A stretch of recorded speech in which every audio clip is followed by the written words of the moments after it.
You know, scientists make discoveries that change the world, but even they can face mysteries. Here are 10 things that have baffled scientists. Imagine that you constantly hear a low-frequency hum, and no one can trace its source. Roughly 4% of the world's population hears the hum. It's a geography-free sound.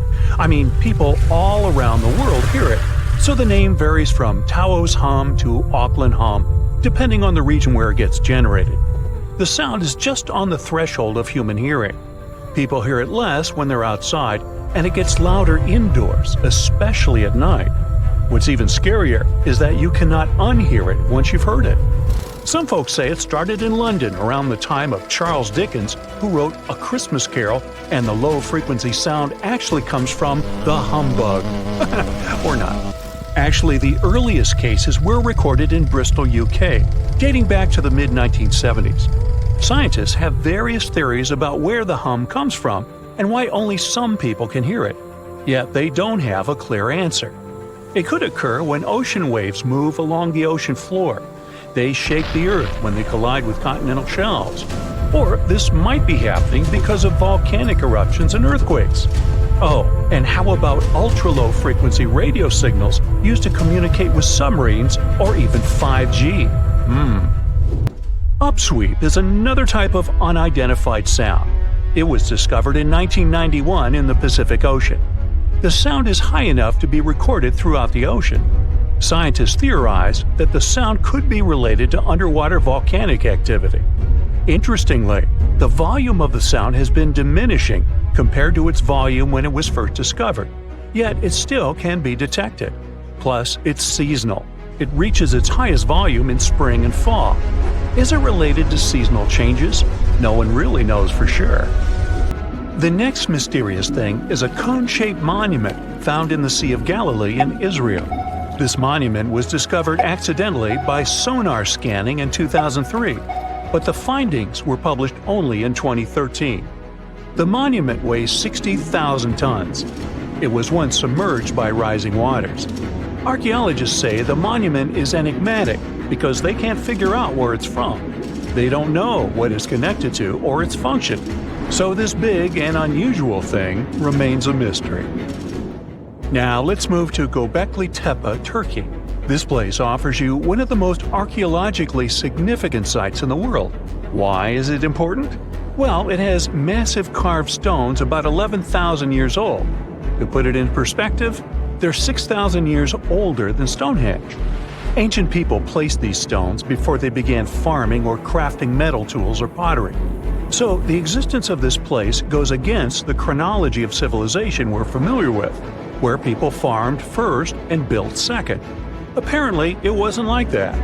In any case, a good question is, what was the purpose of this site? Was it built to worship some spirits? Yep, archaeologists believe it might be the world's oldest temple. Okay, say this with me. Paleodictyon notusum. Yeah, I know it sounds like a chemical formula. This is a living fossil found deep down on the ocean floor. A creature makes these hexagonal burrows, that for sure. Yet scientists can't identify the artists. Now, what do I mean by living fossil? Well, Paleodictyon notusum is a creature believed to produce a burrow nearly identical to Paleodictyon fossils. Is it a worm-like animal that made them? Scientists don't know. One thing is clear. This isn't some random stuff created by geological forces. Now, speaking of fossils, take a look at this giant one. Its informal name is Godzilius. It was discovered in 2011 by an amateur paleontologist. This is a scientist who studies the history of life on Earth by analyzing fossil records. Anyway, back to Godzilius. It's almost 7 feet in length and 9 feet tall if you were to measure it upright. This fossil is 450 million years old, coming from the time when Cincinnati was underwater. It might be a fossilized algae mat, but some scientists have different opinions. This is a massive tunnel found in South America. The tunnel is at least 8,000 to 10,000 years old. At first, researchers discovered a couple of colossal burrows. They were enormous and neatly constructed. Geologists were amazed, saying they had never seen such structures before. there's no known geologic process to explain their formation. I mean, researchers have known about the burrows since the 1930s, but back then they believed that these tunnels were just some sort of archaeological construction, until they discovered huge claw marks on the walls and ceiling. They reasoned that some extinct species could be the ones to have left these marks. Many geologists strongly believe they found the burrows of giant ground sloths and armadillos. The structure is the largest known burrow from the Paleolithic age in the Amazon. Yet experts have many questions. How come such a deliberate-looking structure could form naturally? A researcher then discovered another strange cave. This one was hundreds of miles away from the massive tunnel. Fast forward, there are now more than 1,500 burrows from the Paleolithic age found in Brazil. What's even more interesting is that some of these caves are connected to tunnels that sometimes lead to chambers. I'll continue with a natural phenomenon. What if I told you that every year, especially in October, fireballs appear on the Mekong River in Thailand? According to legends, Naga fireballs are a call for Buddha to return to Earth, and river serpents are the ones making these calls. Well, that's a myth, but what does science say about it? Is it related to a flammable gas? There are no clear answers yet. These fireballs appear to rise from the water. They can go as high as almost 990 feet. They're like fireworks, disappearing rapidly. They typically glow with a reddish or orange color. I'll mention some legends too, because why not? They're thrilling. And it would be a shame not to include the one about the lost city of Atlantis. As you may know, the legend says that Atlantis submerged into the ocean around 11,000 years ago. Since then, not just scientists, but also treasure hunters and philosophers have been searching for the lost world. Could Bimini Road be a trace? In 1968, a diver found strange stones off the coast of North Bimini Island in the Bahamas. The stones look human-made. It's like they were evenly spaced out and laid in an orderly row.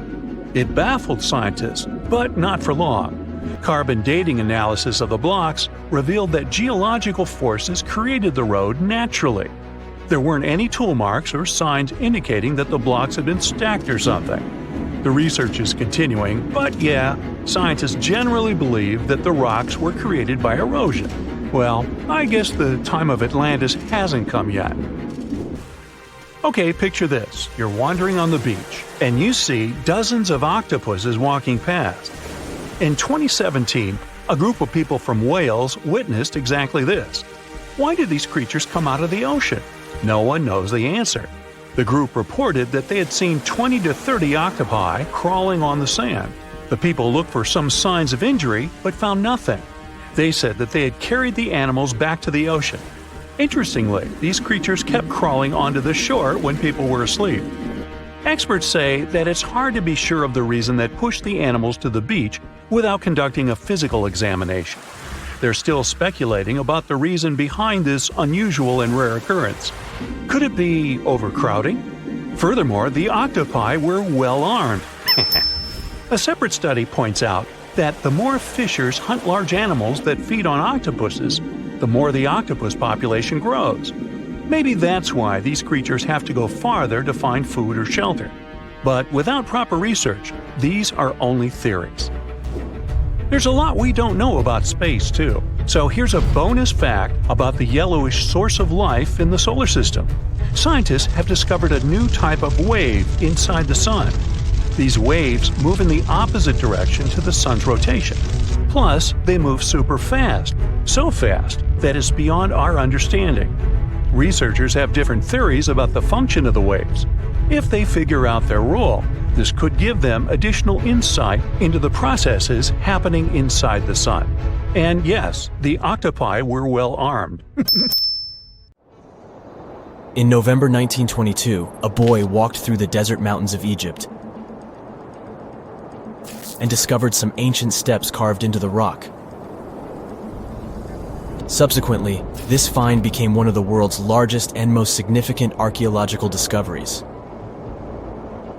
This step was part of Tutankhamun's untouched tomb. Archaeologists found about 5,000 ancient objects, including jewelry, fabrics, painted vases, and funeral masks. You've probably seen one of them. It has become one of the most recognizable attributes of ancient Egypt. More than 100 years have passed since then, and now humanity has finally become close to another large-scale discovery, the tomb of Cleopatra. This queen was the last active ruler of the Ptolemaic Kingdom of Egypt, who sat on the throne from 51 to 30 BCE. There are many ancient records about Cleopatra, her reign, and her unusual personality, but until now, no one has discovered the secrets about her passing away in the burial place. So, one archaeologist, Dr. Kathleen Martinez, has been studying ancient records and temples around Alexandria for decades, and concluded that the tomb of the queen should be located under the ancient city of Taposiris Magna, founded in 280 BCE. It was a big city on the northern coast of Egypt, where tens of thousands of people were engaged in trade and industry, and it seems that Dr. Martinez's guesses turned out to be correct. She and a group of archaeologists have discovered a secret underground tunnel near Alexandria, with a length of about 0.8 miles. It was cut into the rock under Taposiris Magna's temple. During further excavations, they found many things that indicate Cleopatra's tomb lies in the tunnel's depths. It's also possible that she is buried there together with the Roman commander, Mark Antony. According to ancient records, Cleopatra and Mark Antony loved each other and together opposed the Roman Senate, which declared Antony a traitor. The fact that natural disasters have occurred on the territory of Taposiris Magna for thousands of years can complicate the excavations. Earthquakes and floods destroyed the city and possibly flooded its underground tunnels. But archaeologists hope the ancient tomb remains untouched, and that it hides many treasures and records about the royal life of ancient Egypt during the reign of the last dynasty. There's a chance that excavations will go underwater and in the mud. This will require much time and funding, but archaeologists are sure it's worth it. Anyway, it's too early to say that Cleopatra is really buried there, but scientists have found many things in the tunnel that confirm this, including clay pots, dozens of coins with the image of Cleopatra and Alexander the Great, as well as a bust with the image of the Egyptian queen. Cleopatra is still one of the most popular personalities in Egypt, on an equal footing with Ramesses III and Tutankhamun. She inspired many films, paintings, and books, but what made her so popular? She became famous for her inconsistency. She was a beautiful, intelligent ruler who pulled Egypt out of the crisis and made it a prosperous power. Medieval Arabic texts say she knew chemistry, mathematics, and philosophy, and may have written several scientific books. She knew several languages and had excellent diplomatic skills. At the same time, there are many legends that she was a femme fatale who drove many men crazy. However, there's no evidence that her beauty was incomparable. The image of a stunning model was created by Hollywood when it made several films where famous actresses performed the role of Cleopatra. And the Roman Emperor Octavian, the adopted son of Julius Caesar, specially created the image of Cleopatra as an insidious seductress because he was her enemy. Even though she was born in Egypt, Cleopatra wasn't an Egyptian. Her ancestors were Greeks, among whom was one of the generals of Alexander the Great. However, the people of Egypt loved her. She learned the language and was very sensitive to the traditions of this country. She knew the history, mentality, and customs of ancient Egypt well. She raised the level of its economy and strengthened its status as a world power. Much of this was made possible thanks to her cunning and impressiveness. She loved theatrical performances and lavish celebrations. She knew how to surprise people and put on a show. But behind the exterior image of a luxury lover was an intelligent and calculating ruler. Ancient Egypt was a rich, luxurious country, and Cleopatra did everything to increase its wealth and strengthen its position in the international arena. For example, she was once in conflict with her brother Ptolemy XIII. The queen knew that she wouldn't be able to resist him, so she decided to attract Julius Caesar to their side. The Roman emperor arrived in Alexandria, where Cleopatra wanted to meet him, but Ptolemy knew about her plans and was about to prevent her from coming to Caesar. Then, instead of a rich and noisy arrival, Cleopatra decided to make her visit inconspicuous. She wrapped herself in a carpet or linen bag the emperor's servants carried into Caesar's private chambers. Cleopatra emerged from the carpet and impressed the Roman emperor with her beauty and determination. As a result, they fell in love with each other and became close allies. After some time, she impressed another influential Roman for diplomatic purposes. She arrived to meet Mark Antony on a golden barge with purple sails and silver oars. Cleopatra was dressed in the image of Aphrodite and sat under a magnificent canopy. Her servants dressed like cupids and were blowing her fan and burning incense. But Cleopatra created such a show for a reason. She knew that Antony revered Greek mythology and considered himself the embodiment of Dionysus. As a result, he was so impressed with this woman that he ended up marrying her. Cleopatra defended her crown, strengthened her alliance with Rome, and bore Antony 3 children. In Egypt, they threw big parties and enjoyed wealth with power. However, the relationship of a high-ranking official with the Egyptian queen caused a scandal in Rome. Octavian was Antony's primary opponent in the struggle for power, so he exploited the situation to darken the competitor's reputation. He used propaganda to make Cleopatra an insidious seductress in the eyes of Roman citizens. He accused Antony of succumbing to her charms. The Roman Senate supported Octavian and declared Cleopatra an enemy. In 33 BCE, this conflict reached a high point when Antony's navy clashed with Octavian's fleet. The latter won and forced his enemy to flee to Egypt with Cleopatra. According to some records, they took refuge near Alexandria. Pursued by the Romans, they hid in one of Cleopatra's palaces and met their end. Some legends say that Cleopatra was an expert in poisons. She provoked a venomous snake, a viper or an Egyptian cobra, to bite her. Also, according to another legend, she pricked herself with a poisonous needle.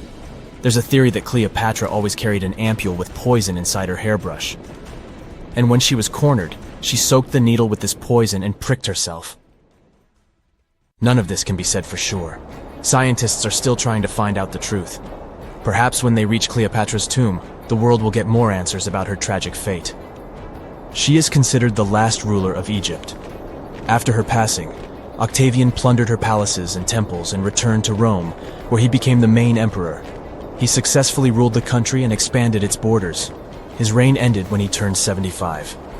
World history would have looked different if Cleopatra and Mark Antony hadn't lost that naval battle. By the way, did you know that more time has passed between Cleopatra's reign and Neil Armstrong's flight to the moon than between the reign of the Egyptian queen and the construction of the Great Pyramid of Giza? Armstrong took a step on the Earth satellite in 1969, 38 years after the birth of Cleopatra. And the construction of the pyramid took place in 2560 BCE. Imagine how long the history of ancient Egypt is. Cleopatra is closer to us in time than to the pyramids. Have you ever wondered why mountains seem so still and silent? Well, prepare to be amazed because these majestic landforms have some hidden talents. You see, mountains are actually quite the performers. They have their own unique songs and dance routines. What does it mean and how does it work? Well, let's see. Get ready for a chilling revelation. Mount Everest has a secret nighttime symphony, and this mysterious music will send shivers down your spine. When darkness falls over the Himalayas, a strange, eerie chorus echoes through the glaciers surrounding the majestic peak. A team of researchers embarked on a quest to unravel the mystery. Led by the glaciologist Evgeny Podolsky, they trekked through the freezing temperatures of the Nepalese Himalayas. Their goal? To uncover the source of these hair-raising noises. The team was amazed by the incredible size and beauty of Mount Everest. During the day, the weather was nice and they could work comfortably. However, when night came, it became extremely cold, reaching temperatures as low as -5 degrees Fahrenheit. At that moment, something interesting happened. The ice on the mountain started to break apart and make loud booming sounds that echoed through the valley. To solve the mystery, the team used advanced technology that is typically used to measure earthquakes. They placed sensors on the surface of the glacier and listened to the vibrations it created. They also looked at information about temperature and wind. By comparing all of this data, they made a very important and exciting discovery. The culprit behind this frozen orchestra? It's the sudden decrease in temperature. The icy surface of the glacier is very sensitive to these changes, causing it to crack and split with loud booming noises. This discovery helps scientists understand how glaciers behave in a world where climate change is becoming more pronounced. This adventure is really important because it gives scientists who study glaciers and the climate in faraway places like the Himalayas very valuable information. The melting of glaciers in that area is happening really fast, and that's a big problem. It's a serious threat to South Asia. Recent research shows that the glaciers have been melting 10 times faster in the past 40 years compared to the previous 700 years. But this isn't the only reason why mountains can make strange noises. Other mountains might also sing their own songs. For example, Mount Matterhorn. Guess what? Everything around us has its own special rhythm. Objects vibrate at certain frequencies because of their shape and what they're made of. You've probably seen it before with tuning forks and wine glasses. When they're hit with the right frequency, they start shaking and making sounds. But here's something cool. Even mountains have their own groove. They vibrate in their own unique way. Geoffrey Moore and his team of adventurous scientists wanted to find out if mountains can dance to their own music, just like bridges and tall buildings. They thought that the special shapes of mountains might make them vibrate at certain frequencies, which is called resonance. But testing this idea wasn't easy. Unlike buildings that engineers can shake or bridges that vehicles can drive over, mountains are massive and hard. It's hard to make them move on purpose. Not giving up, Moore and his team took on a big project. They wanted to study how the shaking of the earth affected the famous Matterhorn mountain. This incredible mountain is located on the border of Italy and Switzerland. It looks like a pyramid. It's really tall, reaching about 15,000 feet high. It has 4 sides facing north, south, east, and west. With the help of helicopters, the scientists put special devices called seismometers in specific places on the mountain. One was placed at the very top and used solar power to work. It was as small as a coffee cup. Another seismometer was tucked beneath the floorboards of a cozy hut on the mountain, and a third one was placed at the base of the mountain to compare the measurements. Together, they were the tiny observers that kept recording the movements of the mountain all the time. And they finally detected it. Even though the mountain's movements are incredibly small, scientists discovered that the Matterhorn gently sways back and forth about once every 2 seconds. What's truly surprising is that the top of the mountain moves up to 14 times more than its base. The Eiffel Tower kinda does the same thing. This giant iron structure is a pro at handling windy days, and when a storm blows through, it's not afraid to show off its swaying skills. It's like the tower is saying, "Hey wind, bring it on." But the reason behind the mountain's movement isn't just wind, as it may seem. So, why do mountains do that? Why do they dance and make a humming sound? Are they having a party that we're not invited to? Well, it's all because of something called seismic energy. When earthquakes happen in different parts of the world, their energy travels through the earth and causes the mountains to vibrate. The oceans also join in this mountain music. When waves move across the ocean floor, they create vibrations called microseisms. It's like the Earth's own heartbeat, felt all around the world. And guess what? The frequency of these vibrations matches the way the Matterhorn sways. It's like the mountain and the oceans are chilling together. So the next time you see a mountain, remember that it's not just standing still. It's actually part of a global symphony created by the Earth itself. This research helps us learn how earthquakes can affect steep mountains that are prone to landslides and avalanches. It also gives us a new way to appreciate mountains like the Matterhorn.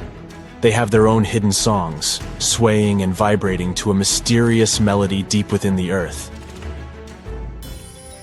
But there's one more pretty cool thing about the mountains. They don't just talk themselves. They may also influence the way we talk. Turns out, languages spoken in high-altitude areas have special sounds that you won't hear elsewhere. After studying 567 languages, linguists found that 92 of them use a special kind of sound called ejectives. These sounds are made by pushing air out forcefully from the back of the throat. This creates bursts of speech that give these languages their distinctiveness. Scientists were really surprised by this connection. These sounds, like a strong K and Ka, are not common in English or European languages. But some indigenous languages in North America and the area between the Black Sea and the Caspian Sea have them. What's even more puzzling is that Tibetan languages, spoken in mountains, don't use ejectives. Linguists are curious to unravel this mystery and learn more about how mountains and language are connected. So, why do some languages spoken in the mountains have special sounds? Well, it's a bit of a mystery. Researchers have some cool ideas. One idea is that these sounds might help people keep their throats from getting dry when they talk in the dry air of the mountains. Another idea is that the lower air pressure up there makes it easier to make these sounds, but scientists are still figuring out the real reason. Although some experts are not entirely convinced by this explanation. They say that while geography can influence language, there are other reasons why languages might be similar, like borrowing words from nearby languages or being close to each other. But this research has still given us some amazing insights. Mountains not only shape the way our world looks, but they also shape the way we talk. So, the next time you're exploring a mountainous area, listen carefully to the local language. You might hear unique sounds and words that are influenced by the mountains themselves. It's like nature is sharing its own special secrets through the language of the people who live there. And remember that the mountains themselves also have a voice, and they're speaking to us in their own special way. Scientists are still on an exciting adventure to uncover their secrets. So let's see what are some cool things they'll find out in the future. Stay tuned. Let me take you to a place that seems to be out of this world. Life inside this cave has been isolated from the outside world for about 5.5 million years, and it does show. See for yourself. Due to such a long isolation, the conditions inside the Muvel Cave are like nowhere else on our planet. A unique ecosystem is flourishing there, even though there is a severe lack of sunlight inside the cave, and the air is toxic. The cave, located a few miles west of the Black Sea in Romania, was first discovered in 1986. Nowadays, you can only visit it if you have special permission. Plus, the central caverns are guarded naturally by narrow limestone tunnels and vertical shafts. So, if you're no stranger to claustrophobia, you'd probably better not enter this place. In the depth of the cave, the air has twice less oxygen than the air outside. Instead, it contains a lot of carbon dioxide and hydrogen sulfide, so not the freshest air you can breathe. It's also pitch black inside the cavern. But despite, or should I say thanks to, this cocktail of extremely harsh conditions, the site is a true goldmine for biologists. Shockingly, life seems to be booming here.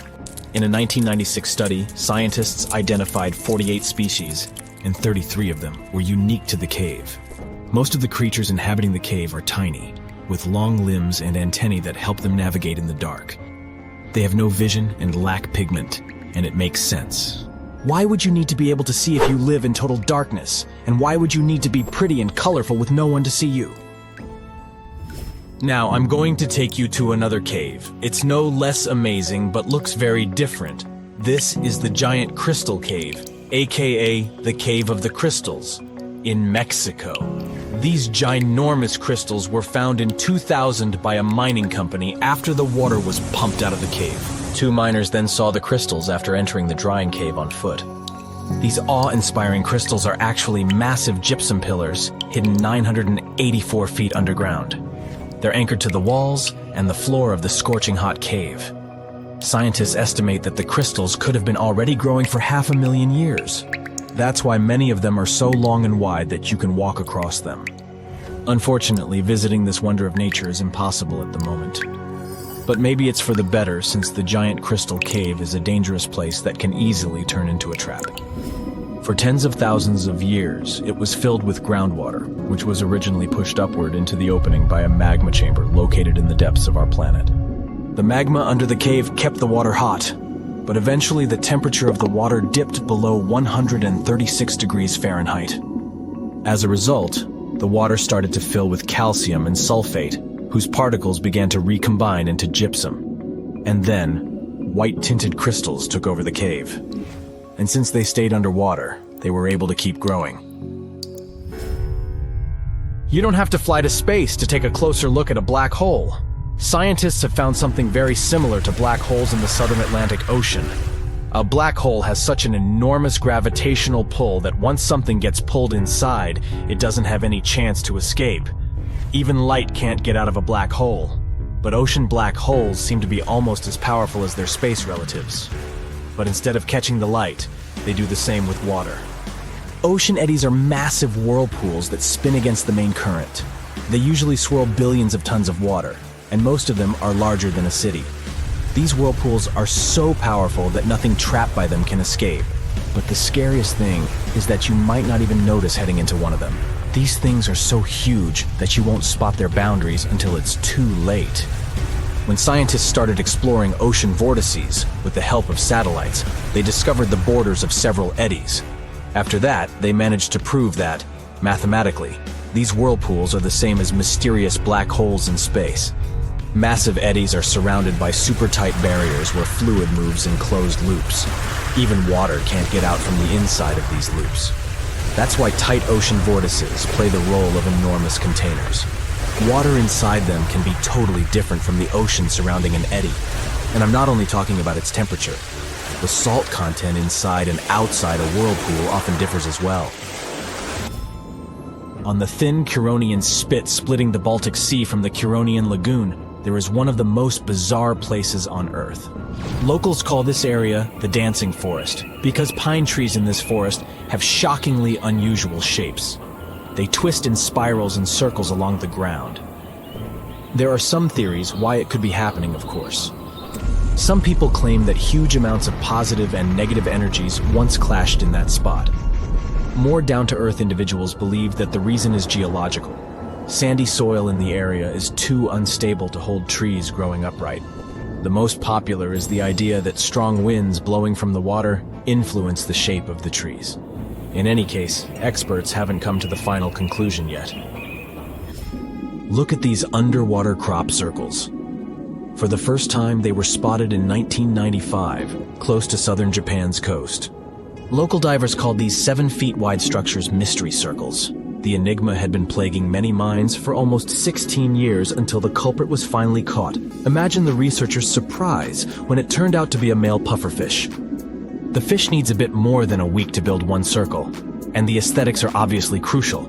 A male is swimming inside the circle, digging valleys in the sand with its fins. But that's not all. The fish also use shells and corals to decorate particular parts of their circles. This whole build-a-circle thing has a practical purpose as well. The way a male fish swims pushes the sand toward the center of the circle and creates a mound which later serves as a nest. The next mystery on our list is in the Caribbean. Just off the coast of Belize, there's a giant sinkhole. That's the Great Blue Hole. It's about 1,000 feet across and more than 400 feet deep. Once, a long, long time ago, this hole was a cave. But then rising waters filled it, making it collapse in on itself. The deeper you'll descend into the Great Hole's crystalline waters, the darker it will become. You'll see tons of stalactite-filled caves there, but entering them is extremely dangerous, unless you want to get hopelessly lost. Once you reach a depth of 50 feet, you'll notice that the water is shimmering. That's the invisible line dividing the sinkhole's salty top from the freshwater abyss. You might want to turn back right now. Who knows what you might come across in the murky depths. There was an old Amazonian legend that told about the river that was so hot that it boiled. And it was believed to be just a legend until Peruvian geoscientist Andres Russo questioned if the river could be real. All experts denied such a possibility. After all, hot rivers do exist, but only in the areas where there are volcanoes. As for the part of the country mentioned in the legend, there are no volcanoes in that region. But Andres Russo was too dedicated to give up. And in 2011, he finally located the river from the legends. The water in it was indeed steaming hot. Its temperature was 186 degrees Fahrenheit, not boiling, but pretty close to this point. But what shocked the researcher the most was the size of the river. One could think that the almost boiling water was the result of the activity of an underwater hot spring. But thermal pools are always small, while the river is 20 feet deep and flows for almost 4 miles. This is the only river of its kind on our planet. The Earth has 3 main layers. 2 parts of the core, the dense, hot inner core, and the molten outer core. Then comes the mantle. And then follows the thin crust, the surface that supports life as we know it. At least, that's what we thought, because now scientists found a new mysterious layer located deep within the solid inner core. Earth's inner core is approximately 2/3 the size of the Moon. And made of nickel and solid iron, it's burning hot. The temperature at the center of our planet is the same as at the surface of the Sun. The outer core can reach almost 10,000 degrees Fahrenheit. It's difficult to explore it because we can't go there, and it's like looking through a really dirty window of 3,200 miles of molten metal and rocks. But we can rely on laboratory experiments on heated pressurized rocks, signals from seismic waves, and computer models. When an earthquake hits, it sends out seismic shock waves. Those waves travel through layers at a different speed, depending on the direction they go and the material they move through. In the new study, a team of scientists set a data set of 100,000 deep earthquakes. Some of them went over 60 miles below the surface. When an earthquake happens on one side of our planet, scientists track its waves all along to the other side. Waves change when they come to the other side, so scientists try to understand the materials these waves have passed through. They found a new layer in the core of our planet thanks to earthquakes. Normally, shock waves travel along the equator, but down below, they digress and go into different directions, about 60 degrees to the side. When waves pass through the inner core going from north to south, they will travel more quickly than waves going through the core parallel to the equator. It's important to understand the core because it creates our magnetic field, which in turn protects the planet from things like solar winds that are charged particles coming from the sun. In the 1960s, we discovered the Earth pulsates every 26 seconds. It's like clockwork, a giant heartbeat. The ground is slightly shaking, but we mostly don't feel it. Researchers can still track it. Some of them think the continental shelf comes as a huge wave break under the oceans. For example, the highest part of the North American continent falls off into a deep abyssal plain. One theory says waves hit this spot, producing regular pulses. It's like having all kinds of drums. You hit them with your hands and accidentally slam that one spot that produces the right harmonic bang to rattle our entire planet. If this theory is true, we're lucky there are no more spots like this that can shake the Earth. Other scientists believe the pulsation happens because there's a volcano near the critical spot, the island of Sao Tome in the Bight of Boni. You're walking, running, and jumping, but when you stop, it always feels like you're standing still. In reality, you're moving even when you're perfectly still because our planet is always on the move. Depending on where you're at, you could be spinning through the universe at more than 1,000 miles per hour. If you're on the equator, you'll move the fastest. Let's say you have a basketball spinning on your finger. Check the ball's equator. A random point on it has farther to go in just one spin than any point near your finger. That means the point on the equator is moving more quickly. The Earth is a planet that recycles all the time. The ground we're walking on is recycled. Our planet's rock cycle turns rocks of one type into another. That's a cycle that goes on and on. The depths of our planet are filled with magma. As magma is going out onto the surface, it hardens into rock. Tectonic processes like volcanic activity, earthquakes, mountain building, and all of the other processes that shape the surface of our planet bring that rock to the Earth's surface. When the rock is on the surface, erosion shapes it and shaves its bits off. Those small particles then get deposited. All the pressure coming from above compacts the particles into sedimentary rocks, like, for example, sandstone. Sedimentary rocks can also end up deeper and deeper under the Earth's surface. Since there's a lot of heat and pressure, they get cooked into metamorphic rocks. They can go back to the surface once again, or even end up being re-eroded. Sometimes the crust plates are pushing one under another, and this way, rocks can transform into magma once again. We've explored only 5% of the ocean so far. The ocean itself, as well as life below the seafloor, is still a mystery. The sediments that are underlying our oceans are home to different microorganisms that exist even at depths of 1.5 miles beneath the sea floor. There are microbes hidden deep inside volcanic rocks below the seafloor off of the parts of the Pacific, hidden under 870 feet of sediment. The biosphere under the seafloor is growing extremely slowly compared to life on the surface. Cell division happens every 10 to 1,000 years. Something's different about the Earth's axis. Climate changes and melting glaciers, mostly in the regions like the Himalayas and Alaska, made the axis shift. Our planet has two kinds of poles. Are the south and north magnetic poles. They affect things such as drift and navigation. The axis that the Earth is spinning around is another kind of pole. It shifted a little bit over time, but we don't know exactly why. Researchers realize there are moving masses of water, pushing the Earth's axis eastward. Take a basin of water as an example.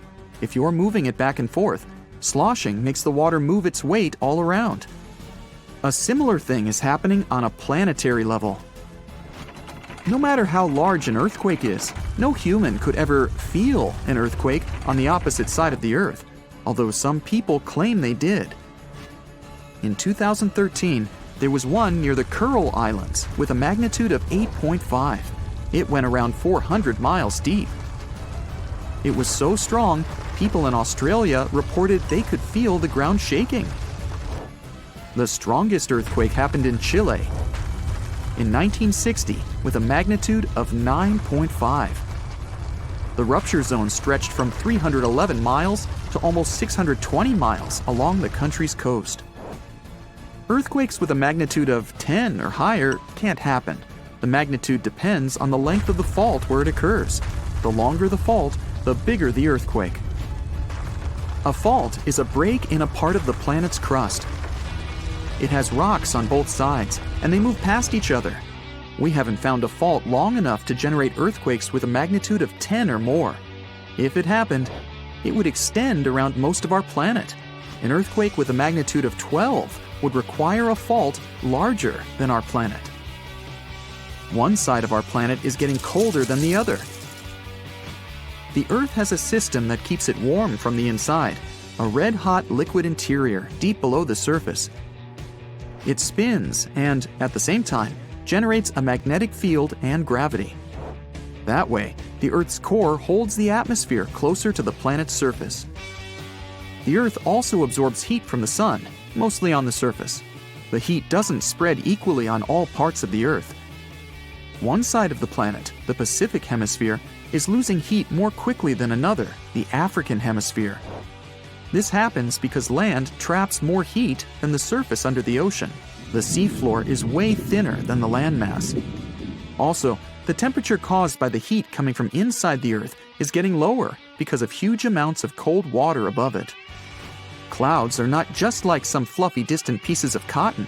They weigh more than 1 million pounds and help regulate our planet's temperature. If you take all the water droplets in clouds and bring them to the surface, you could cover the planet with a liquid layer as thin as a human hair. It doesn't seem like a lot, but this water is crucially important for climate. We'd have warmer temperatures if it weren't for the clouds.